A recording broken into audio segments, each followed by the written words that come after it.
Indian പ്രധാനമന്ത്രി Narendra Modi April 5-ന് Sri Lanka സന്ദർശിക്കും. Sri Lankan president Anura Kumara ദിസനായകയാണ് മോദിയുടെ സന്ദർശന തീയതി കഴിഞ്ഞ ദിവസം വ്യക്തമാക്കിയത്.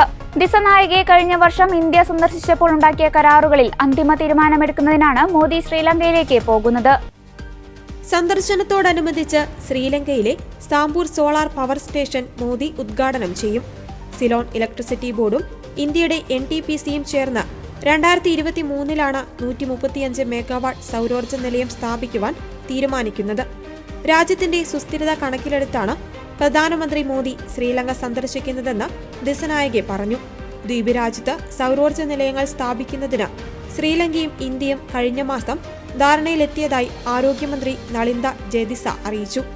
സിലോൺ ഇലക്ട്രിസിറ്റി ബോർഡും നാഷണൽ തെർമൽ പവർവെന്റും ചേർന്ന നിർമ്മാണം, ഉടമസ്ഥതാവകാശം, നടത്തിപ്പ് എന്നിവയുടെ അടിസ്ഥാനത്തിൽ 50 മെഗാവാട്ട് 70 മെഗാവാട്ട് സോളാർ പവർ പ്ലാന്റുകൾ സ്ഥാപിക്കുവാൻ ശ്രീലങ്ക സർക്കാരും ഇന്ത്യ ഗവൺമെന്റും ധാരണയിലെത്തിയതായി ജയതി പറഞ്ഞു. സോളാർ പവർ സ്റ്റേഷനാക്കി മാറ്റുന്നതാണ് പുതിയ സംയുക്ത സംരംഭം. അതേസമയം പ്രധാനമന്ത്രി നരേന്ദ്രമോദി 2.5 വർഷത്തിനിടെ നടത്തിയത് 38 വിദേശയാത്രകളാണെന്ന വിവരങ്ങൾ പുറത്തുവന്നിരുന്നു.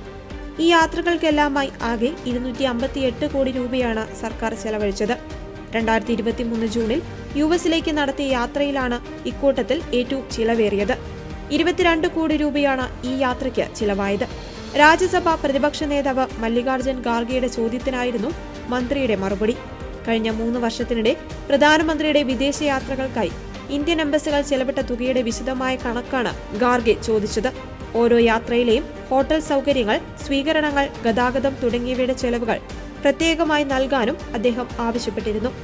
യാത്രകളിൽ പ്രധാനമന്ത്രിക്കൊപ്പമുള്ള ഉദ്യോഗസ്ഥ സംഘം, മാധ്യമ സംഘം, സുരക്ഷ എന്നിവയുടെയെല്ലാം ചെലവുകൾ ഉൾപ്പെടുത്തിയ വിശദമായ മറുപടിയാണ് മന്ത്രി രാജ്യസഭയിൽ നൽകിയത്. 2022 മെയ് മുതൽ 2024 ഡിസംബർ വരെ മോദി നടത്തിയ വിദേശയാത്രയുടെ കണക്കുകളാണ് മന്ത്രി നൽകിയത്.